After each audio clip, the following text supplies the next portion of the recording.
আমি আপনাদেরকে খুবই আজকে স্পষ্ট করে বলে দিতে চাই, আমার এইখানে রাজনীতিতে এই যে ভোটে ইলেকশন করতেছি, এটা প্রথম এজেন্ডা শহীদ ওসমান হাদি ভাইয়ের বিচার।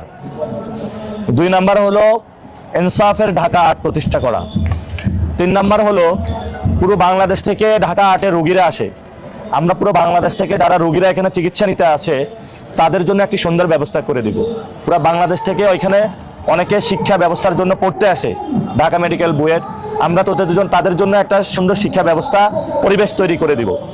এখানে মতিঝিল রয়েছে ফাইন্যান্সিয়াল হাউস, আমরা এটাকে নতুনভাবে গড়ে তুলব যাতে বাংলাদেশে ফাইন্যান্সিয়াল হাউসগুলো নতুনভাবে গড়ে ওঠে এবং সুন্দর একটা স্ট্রাকচারের মধ্যে চলে আসে।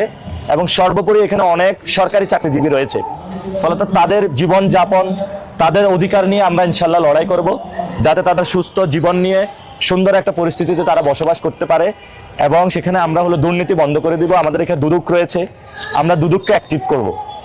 আমরা এখানে আর অনেকগুলো প্রতিষ্ঠান রয়েছে, বিভিন্ন প্রতিষ্ঠানের স্বায়ত্তশাসন দিব। আমরা এই কাজগুলো করব, আমরা এগুলো বলে এসেছি। সবাইকে ধন্যবাদ। আসসালামু আলাইকুম।